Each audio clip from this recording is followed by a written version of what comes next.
Connected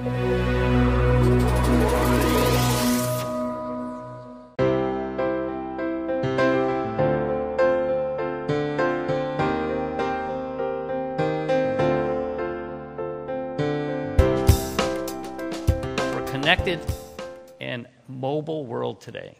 It's how we operate. It's how we live. Key drivers of this currently are 3G and 4G growth and coverage. These are telecommunication networks allowing you to operate wirelessly. 4G is coming out, being rolled out across the country. I'm going to give you some data on that. And then, of course, the Apple effect, smartphone and overall tablet growth. Mobile phone households, those with no landlines, this has been increasing about 4 percentage points per year over the last few years. 27% of adults in the U.S., those over 18, in a household, are living in a household that do not have a landline. How many of you have landlines? Okay. Today, or it used to be, there were really 3 reasons to have a landline. Number one, a lot of the security companies required it. That really has kind of gone away. The second one is something that I'm used to, and that is that you need to have a telephone in an elevator. So for me to get down to that dark, dank office in the basement, I have to have a landline at home. And the third reason is that actually if you're on parole and you need an ankle bracelet, you have to have a landline. So I'm not sure how many of you, and I won't tell you how I know about this issue. But really, in reality today, you don't need a landline at home.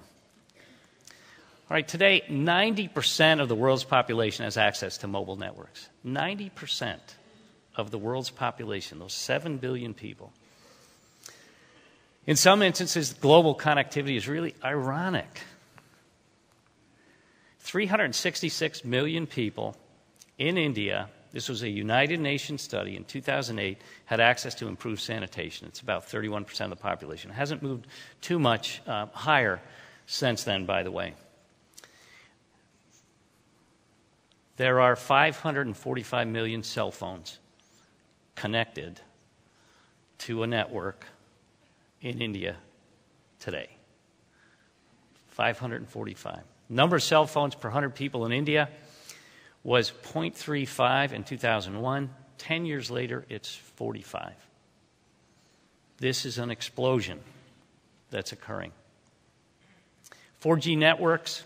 A year ago, 4G had been rolled out across the U.S. in about 100 cities, but was very spotty. It was only in partial areas, even in given major metropolitan areas.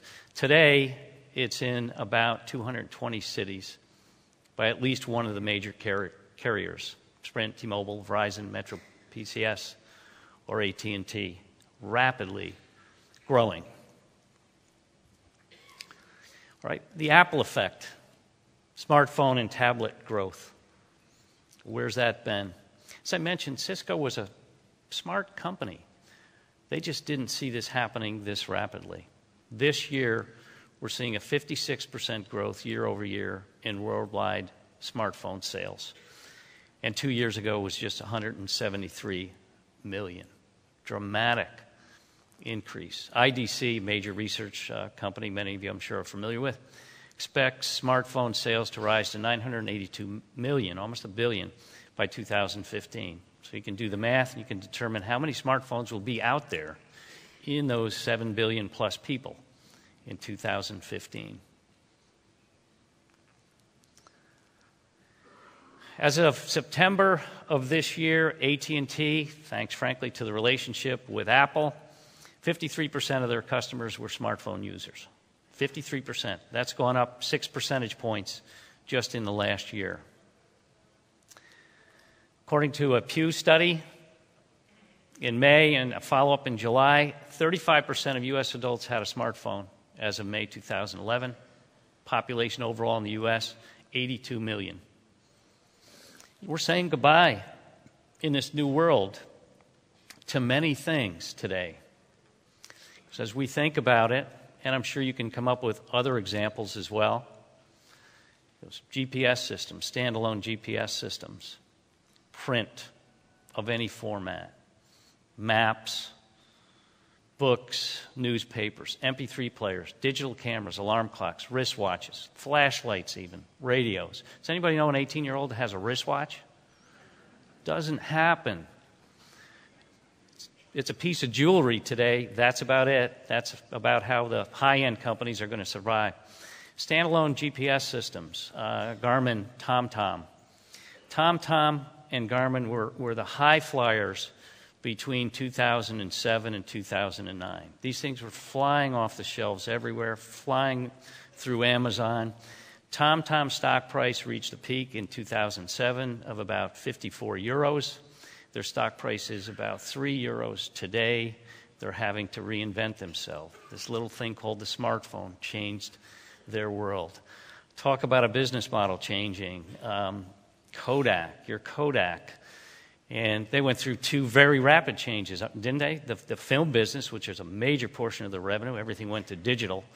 And now these darn smartphones are out there. And they've got to contend with that. The world is changing very rapidly. The smartphone has done this. Totally changed our world. The next thing to go is going to be your wallet. Now, I think a lot of you probably have heard about this. Not relative to our prices, I don't think.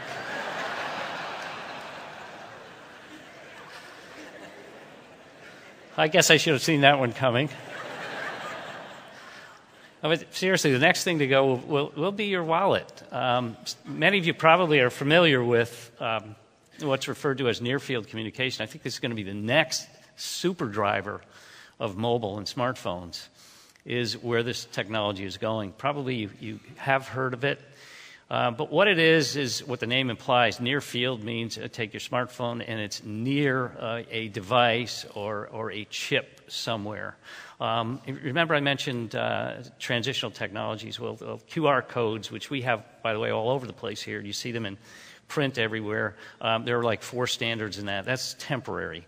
It's going to be replaced with NFC tags in the future. It's not going to happen overnight. But at any rate, what the types of things this does is allows you to take your smartphone, put it next to a device in a store, let's say, and obviously as accountants you're going to hear about this with your retail clients. You simply type in a code and it pays your charge card. 140 companies involved in a consortium today dealing with the standard on NFC.